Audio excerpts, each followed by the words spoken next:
स्वागत है दोस्तों एक बार फिर से हमारे यूट्यूब चैनल पर।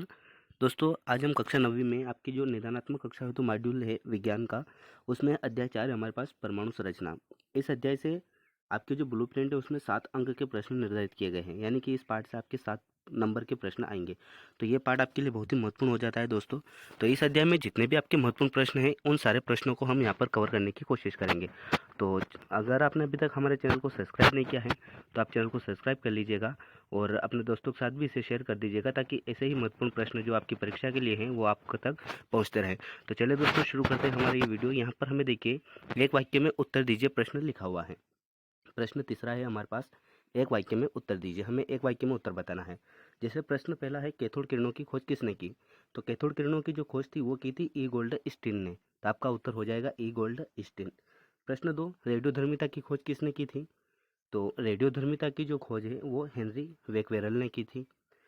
परमाणु के नाभिक की खोज किसने की थी? तो परमाणु के नाभिक की खोज रदरफोर्ड ने की थी, है ना। तो आपके तीसरे का उत्तर हो जाएगा रदरफोर्ड। ये प्रश्न आपके सही विकल्प में भी पूछे जा सकते हैं, रिक्त स्थान में भी आ सकते हैं और सही जोड़ी में भी आ सकते हैं। एक वाक्य में उत्तर दीजिए, इसमें तो हम देख ही रहे हैं। तो बाकी के जो 3 फॉर्मेट है उसमें भी आपसे ये प्रश्न पूछे जा सकते हैं, तो आप इनको ज़रा ध्यान में रखिएगा। प्रश्न चौथा देखिए, क्लोरीन के समस्थानिकों के सूत्र।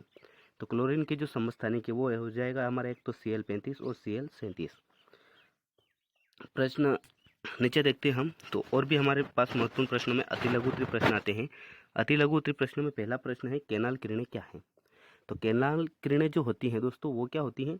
ई गोल्डस्टीन ने 1886 में एक नए विकिरण की खोज की थी, है ना। ई गोल्डस्टीन जो थे उन्होंने 1886 में एक नए विकिरण की खोज की, जिसे उन्होंने केनाल रे का नाम दिया था। ये किरणें धनावेशित विकिरण होती थी, है ना। तो केनाल किरणें, अगर आपके पास ये भी प्रश्न आ जाए कि केनाल किरणें जो है, केनाल रे, उसकी खोज किसने की थी? तो उसकी खोज भी ई गोल्डस्टीन ने 1886 में की थी। अब इनको केनाल रे का नाम दिया था इन्होंने। ये किरणें क्या होती है? धनावेशित होती हैं, इनमें धन आवेशित किरणें होती हैं। प्रश्न 2 देखिए, कार्बन और सोडियम परमाणु के लिए इलेक्ट्रॉन वितरण लिखिए। कार्बन और सोडियम परमाणु के इलेक्ट्रॉन वितरण क्या है? तो देखिए कार्बन परमाणु के लिए इलेक्ट्रॉन वितरण, कार्बन का जो परमाणु क्रमांक होता है वो होता है 6, तो इसके अंदर इलेक्ट्रॉनों की संख्या वो भी 6 रहेगी, है ना। तो इलेक्ट्रॉनिक वितरण की अगर हम बात करें तो इसमें 2 और 1 4 के रूप में होता है। सोडियम परमाणु के लिए इलेक्ट्रॉन वितरण 2.8 और 1 हो जाएगा, और सोडियम का जो परमाणु क्रमांक होता है वो होता है 11। प्रश्न 3, जो कि बहुत ही महत्वपूर्ण प्रश्न है आपके इस अध्याय में, कैथोड किरणों की कोई 2 विशेषता लिखिए। ये प्रश्न महत्वपूर्ण है, आपकी परीक्षा में पूछा जा सकता है। कैथोड किरणों की 2 विशेषता है। तो कैथोड किरणों की जो विशेषता है, पहला हो जाएगा, ये किरणें कैथोड से एनोड इलेक्ट्रोड की ओर गमन करती हैं। ये किरणें क्या होती है? कैथोड जो होता है उसकी वहाँ से एनोड इलेक्ट्रोड जो होता है उसकी ओर जाती हैं, कैथोड से इलेक्ट्रोड की ओर। और ये किरणें ऋणावेशित कणों से मिलकर बनती हैं। कैथोड किरणें जो हैं ये ऋण आवेश से मिलकर बनती है, जिसे हम इलेक्ट्रॉन कहते हैं, है ना। जो ऋण आवेशित होता है उन्हें हम क्या कहते हैं? कण, उन्हें हम इलेक्ट्रॉन कहते हैं। तो कैथोड किरणें जो होती है वो इलेक्ट्रॉन से मिलकर बनती है और एनोड इलेक्ट्रोड की ओर गमन करती हैं। प्रश्न चौथा है कि यदि किसी तत्व के परमाणु में इलेक्ट्रॉनों की संख्या 8 है ना, कोई भी तत्व है उसके परमाणु में अगर इलेक्ट्रॉनों की संख्या 8 है और प्रोटॉनों की संख्या भी 8 है, तो उस तत्व की परमाणु संख्या क्या होगी? अब जहाँ पर इलेक्ट्रॉन और प्रोटॉन की संख्या बराबर है तो उसकी परमाणु संख्या भी क्या होगी? बराबर ही होगी, है ना। तो उसकी परमाणु संख्या भी 8 ही होगी। नीचे लघु उत्तरीय प्रश्न है। लघु उत्तरीय प्रश्न में हम देखते हैं, पहला ही प्रश्न हमारे लिए बहुत ही महत्वपूर्ण प्रश्न हो जाता है, समस्थानिक से आप क्या समझते हैं? ये परिभाषा आपसे पूछी जा सकती है, समस्थानिक की परिभाषा। तो समस्थानिक से आप क्या समझते हैं? हाइड्रोजन के समस्थानिकों के नाम लिखिए। अब यहाँ पर हाइड्रोजन के कुछ समस्थानिक है वो भी हमें बताना है। तो पहले देखिए इसकी परिभाषा समझते हैं। वे तत्व जिनके परमाणु क्रमांक समान तथा परमाणु भार अलग होते हैं समस्थानिक कहलाते हैं, है ना। समस्थानिक किसे कहते हैं? वे तत्व जिनके परमाणु क्रमांक तो समान होते हैं लेकिन उनका जो परमाणु भार होता है वो अलग होता है, ऐसे तत्वों को हम समस्थानिक कहते हैं। जैसे क्लोरीन के 2 प्रमुख समस्थानिक क्या है हमारे पास? एक तो Cl35 और Cl37, है ना। तो इन दोनों के जो समस्थानिक में परमाणु क्रमांक है दोनों का 17 है, दोनों का परमाणु क्रमांक 17 है, लेकिन इनका परमाणु भार एक का 35 है और एक का 37 है। अब हमसे हाइड्रोजन के समस्थानिक पूछा था। हाइड्रोजन के जो है वो 3 समस्थानिक होते हैं। पहला होता है प्रोटियम, दूसरा ड्यूटेरियम और तीसरा है टार्टियम, है ना। नीचे देखते हैं तो प्रश्न नंबर 2 हमारे पास, प्रश्न 2 में भी हमसे परिभाषाएं पूछी गई है, संभारिक क्या है? तो वे तत्व जिनके परमाणु क्रमांक भिन्न तथा परमाणु भार समान होते हैं संभारिक कहलाते हैं। सिर्फ आपको इतना याद रखना है कि वे तत्व जिनके परमाणु क्रमांक तो अलग होते हैं लेकिन परमाणु भार समान होता है संभारिक कहलाता है। और ऊपर वाला प्रश्न क्या था समस्थानिक वाला, उसमें क्या था, उसमें परमाणु क्रमांक समान होते हैं और परमाणु भार अलग होता है, वो समस्थानिक होता है। लेकिन जिसमें परमाणु क्रमांक अलग है और परमाणु भार समान है वो हमारा संभारिक होगा। नीचे देखते हैं तो हमारे पास एक और प्रश्न है, प्रश्न नंबर 3, जो कि आपके रिक्त स्थान, सही जोड़ी, सही विकल्प, सत्य असत्य, इसी में भी ये पूछा जा सकता है। इलेक्ट्रॉन, प्रोटॉन एवं न्यूट्रॉन की खोज किस वैज्ञानिक ने की थी? तो इलेक्ट्रॉन की खोज आपकी जे थॉमसन ने किया था, प्रोटॉन की खोज गोल्डस्टीन ने की थी और न्यूट्रॉन की खोज जेम्स चैडविक ने की थी, है ना। इन तीनों के बारे में आपको इनका नाम जो है वो खोज के बारे में पता रखना है कि किस वैज्ञानिक ने किसकी खोज की थी। प्रश्न 4, परमाणु क्रमांक को परिभाषित कीजिए। परमाणु क्रमांक क्या होता है? तो किसी परमाणु के नाभिक में उपस्थित प्रोटॉनों की संख्या को उस परमाणु का परमाणु क्रमांक कहते हैं और इसे हम जेड से प्रदर्शित करते हैं। ठीक है, कोई भी परमाणु है उसके नाभिक में जितने भी प्रोटॉन उपस्थित होते हैं उसकी संख्या को हम उस परमाणु का परमाणु क्रमांक कहते हैं और इसको हम जेड द्वारा प्रदर्शित करते हैं। परमाणु क्रमांक के लिए संकेत क्या है? जेड है। नीचे देखते हैं और हमारे लिए महत्वपूर्ण प्रश्न क्या है, रदरफोर्ड के परमाणु मॉडल की क्या सीमाएं हैं? रदरफोर्ड ने एक परमाणु मॉडल प्रस्तुत किया था तो उसकी क्या सीमाएं हैं वो बताना है। तो देखिए, रदरफोर्ड का परमाणु मॉडल परमाणु के स्थायित्व की व्याख्या नहीं करता है। उन्होंने जो परमाणु मॉडल दिया था वो ये नहीं कहता है कि परमाणु स्थायी रूप से रहता है, उन्होंने इसकी व्याख्या नहीं की। रदरफोर्ड के अनुसार इलेक्ट्रॉन नाभिक के चारों ओर चक्कर लगाते हैं। इलेक्ट्रॉन क्या करते हैं? नाभिक के चारों ओर चक्कर लगाते हैं, ये बात कही थी रदरफोर्ड ने। इलेक्ट्रॉन ऋणावेशित कण है जो अपनी कक्षा में गति करते हुए लगातार ऊर्जा का ह्रास विकिरण द्वारा करेगा तथा उसकी कक्षा छोटी होती जाएगी, अंत में वह नाभिक में गिर जाना चाहिए, जबकि ऐसा होता नहीं है। उन्होंने कहा था कि जब वो चक्कर लगाएगा गति करता हुआ तो वो धीरे धीरे छोटा होता जाएगा और आखिर में जाकर नाभिक में गिर जाएगा, लेकिन वास्तव में ऐसा नहीं होता है। इलेक्ट्रॉन निरंतर अपनी कक्षा में नाभिक के चारों ओर चक्कर लगाता रहता है। ये नवीन खोज के आधार पर हमें पता है कि इलेक्ट्रॉन जो होता है वो निरंतर घूमता रहता है और नाभिक के चारों ओर चक्कर लगाता है। लेकिन रदरफोर्ड ने कहा था कि वो चक्कर लगाते लगाते एक दिन नाभिक में गिर जाएगा, लेकिन ऐसा नहीं होता है। तो यही है रदरफोर्ड के परमाणु मॉडल की कुछ सीमाएं। नीचे हमारे पास एक और महत्वपूर्ण प्रश्न है, रदरफोर्ड के अल्फा कण प्रकीर्णन प्रयोग को सचित्र समझाइए तथा प्रयोग से प्राप्त निष्कर्ष लिखिए। रदरफोर्ड ने जो परमाणु मॉडल प्रस्तुत किया था उसका हमें सचित्र वर्णन करना है और उसके जो निष्कर्ष निकले थे वो भी हमें बताना है।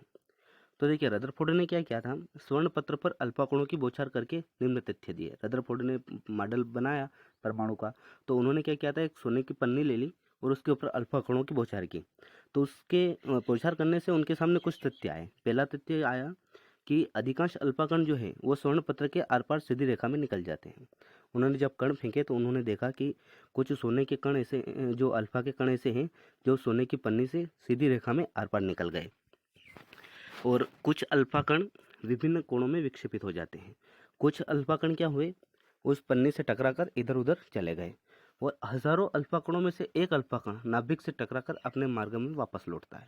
हजारों अल्फा कणों में से कोई सा एक ऐसा कण था जो नाभिक से यानी कि उसके केंद्र से टकराया और वापस अपनी दिशा में लौट गया। यहाँ पर आपका जो परमाणु मॉडल है उसका चित्र दिया हुआ है। तो इससे उन्होंने जो निष्कर्ष दिया वो निष्कर्ष ये था कि परमाणु के बीच का अधिकांश भाग खोखला और आवेशहीन है। उन्होंने क्या किया, उन्होंने जब इतना ये तथ्य देखे तो उन्होंने कुछ निष्कर्ष निकाला।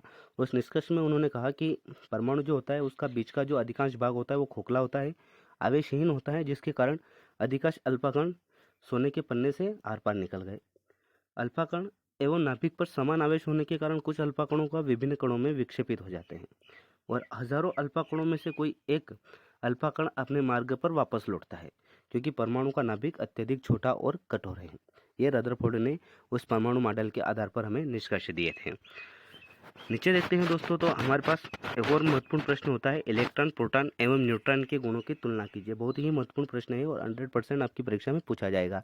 आप इसके ऊपर मोस्ट IMP लगा लीजिए, इलेक्ट्रॉन, प्रोटॉन और न्यूट्रॉन की तुलना कीजिए, है ना, हमें इसके बीच में अंतर बताना है। तो देखिए, हम अगर गुणों के आधार पर देखें तो आवेश, इलेक्ट्रॉन में क्या होता है, 1.6 गुणा 10-19 कूलाम का आवेश होता है।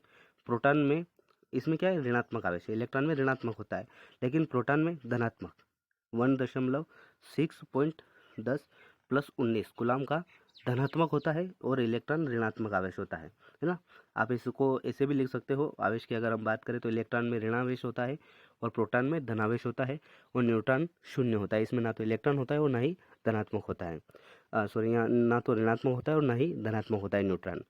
अगर द्रव्यमान की अगर हम बात करें तो इलेक्ट्रॉन का द्रव्यमान 9.109 गुणा 10 ऋणात्मक माइनस 31 kg है और प्रोटॉन में 1.67 गुणा 10 27 और ये भी ऋणात्मक होता है और न्यूट्रॉन में 1.6748 गुणा 10 की घात 27 और ये भी ऋणात्मक ही होता है। खोजकर्ता की अगर हम बात करें तो इलेक्ट्रॉन की खोज जे टॉमसन ने की थी, प्रोटॉन की खोज ई गोल्डस्टीन ने की थी और न्यूट्रॉन की खोज जेम्स चैडविक ने की थी। परमाणु में अगर स्थिति की बात करें तो इलेक्ट्रॉन जो होते हैं वो परमाणु के जो नाभिक होता है उसके चारों ओर विभिन्न कक्षाओं में घूमते रहते हैं। प्रोटॉन परमाणु के नाभिक में स्थित होते हैं और न्यूट्रॉन ये भी परमाणु के नाभिक में ही स्थित होते हैं।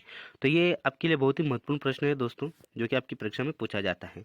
प्रश्न अगर हम तीसरा देखें, प्रश्न तीसरा में क्या दिया हुआ है, समस्थानिक की परिभाषा लिखो तथा उसके अनुप्रयोग लिखो। हमें यहाँ पर समस्थानिक की परिभाषा बतानी है और उसके अनुप्रयोग, कहाँ पर हम उसको प्रयोग करते हैं।